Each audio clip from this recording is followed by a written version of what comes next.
सालाबादप्रमाणे याही वर्षी चौंडेश्वरी हॉल मंगळवार पेठ येथे एकदिवसीय गुरुचरित्र पारायण आयोजित करण्यात आलं होतं. कोल्हापुरातील सामाजिक कार्यकर्ते प्रसाद जाधव आणि पारिवारिक गुरुबंधू यांच्याकडून या कार्यक्रमाचं आयोजन केलं जातं.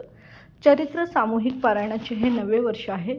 रविवार दिनांक 14 डिसेंबर रोजी पहाटे 6 वाजता चौंडेश्वरी हॉल मंगळवार पेठ इथे गुरुचरित्र पारायण सोहळा सुरू झाला. मार्गशीर्ष महिन्यात गुरुचरित्र पारायण करणे अत्यंत भाग्यदायी मानले जाते. यासाठी दरवर्षी हा उपक्रम राबवला जातो.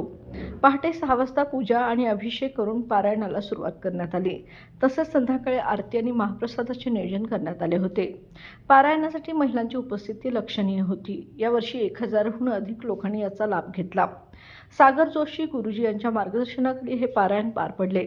या संपूर्ण कार्यक्रमाचे संयोजक सामाजिक कार्यकर्ते प्रसाद जाधव, माधुरी काटकर, मुकुंद काटकर, यशस्विनी जाधव, आर्यनिल जाधव यांनी केले होते.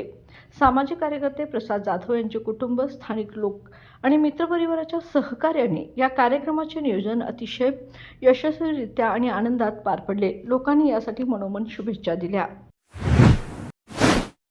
बाळ, फ्रीजमधून श्रीखंड काढ ना. आम्ही पूर्वी घरीच बनवायचो श्रीखंड.